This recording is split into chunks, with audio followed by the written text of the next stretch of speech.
Hey, welcome back, guys, to It's Simple, Why Complicated? Today's episode is Closing the Gap. Now, when we talk about the gap, we're talking about a space that's distant, that can form between us and God. Sometimes it's caused by fear, by guilt, by life just getting loud and distracting. And then there's sometimes we don't even know how the gap got there in the first place. But here, the simple truth is God is always moving towards us. Always. The gap feels real, but it's not permanent. And it's not bigger than His love. So how does closing the gap really works? Throughout the Bible, God is constantly closing the distance between Himself and His children. He closes the gap through Jesus, who bridges the separation caused by sin. He closes the gap through the Holy Spirit, who lives within us. Guiding and comforting, He closes the gap through people, through love, community, forgiveness, compassion. God is not a distant observer, but He is an active pursuer. Now, our part standing in the gap. This is where it gets practical. If God closes the gap with us, we're called to close the gap with others. Like praying for someone who's struggling or reaching out to someone who feels alone.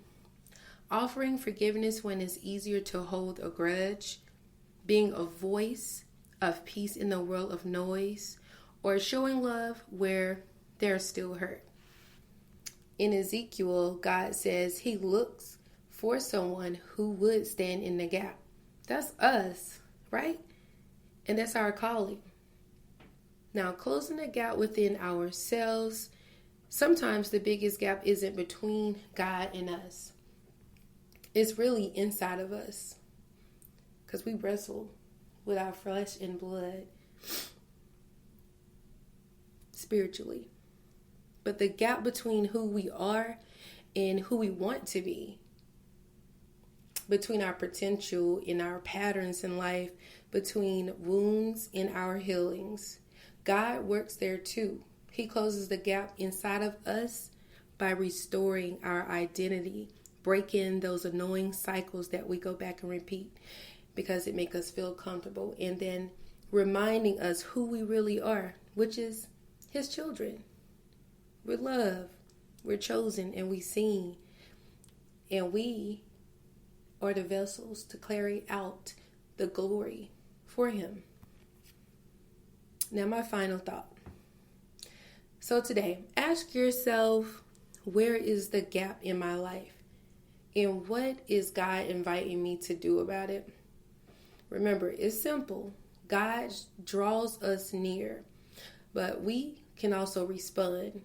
And together, we can close the gap that keeps us from living fully and loving deeply. Thanks for listening to It's Simple, Why Complicated? If this episode spoke to you, share it with someone who might need a reminder that God is closer than we think.